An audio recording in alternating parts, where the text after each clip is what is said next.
I've got a lot of questions recently in the last couple months about Flock and surveillance stuff. And so I have some updates to share, and many thanks to Brad and Chief Story for answering my questions and being very transparent about stuff. So, in no particular order, some updates. Our legal department is attempting to work with Flock to change our contract to eliminate provisions for some things that we found objectionable. And I talked about these in previous meetings. Emergency sharing with other agencies, training of their own algorithms, and review of our data and use in sales demos and stuff like that by Flock's own employees. We definitely do not want that happening with our data, as it has in other cities. I've gotten some other questions about what kinds of cameras and stuff we are operating. So City operates a few different kinds. We have two different models from Flock. We have the Condor, which is a fixed camera. It looks in one direction, fixed focal length, and it does do a live feed. We have 22 total cameras. Most of them are Flock branded ones, although they do have some of the city's own cameras, and these all go into the real-time crime center. So the city does own some cameras, Flock has some cameras, real-time crime center has access to all of these cameras, and Flock is a vendor that helps make the real-time crime center run. We do have LPR cameras. These are the ones that everybody's probably most familiar with. They sit on the streets and look over the streets. They can identify cars based on license plate, based on the color, make, model of the car. And then we also have, we just approved some money for, in the capital improvement plan for security and surveillance of city buildings and public spaces. These are not necessarily integrated into the RTC. They're not Flock cameras. These are the city's own system. And LCPD does have access to them, but they do have to log in separately to these systems to see them, and the data is not shared.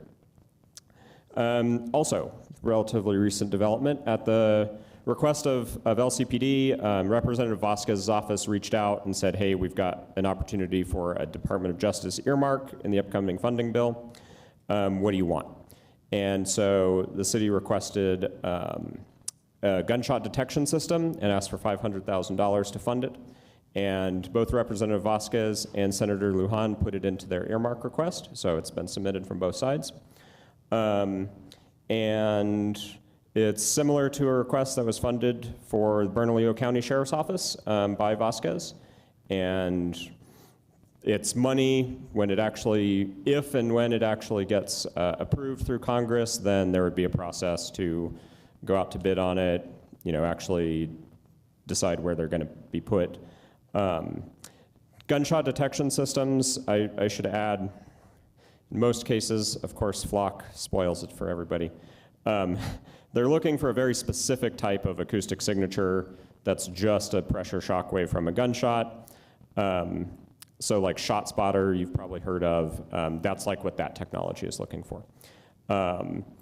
Flock, of course, makes their own gunshot detection system, and naturally last year they were like, hey, we're going to roll out a software update, and now it can detect human voices, which is maybe not great. So I do want to make sure that we have good policies and oversight into, if we install systems to do one thing, that they don't start doing another thing later because of a software update or, hey, we already have microphones that were installed for a very specific purpose, but now they can do something else. That's not great, and it doesn't do good things for trust.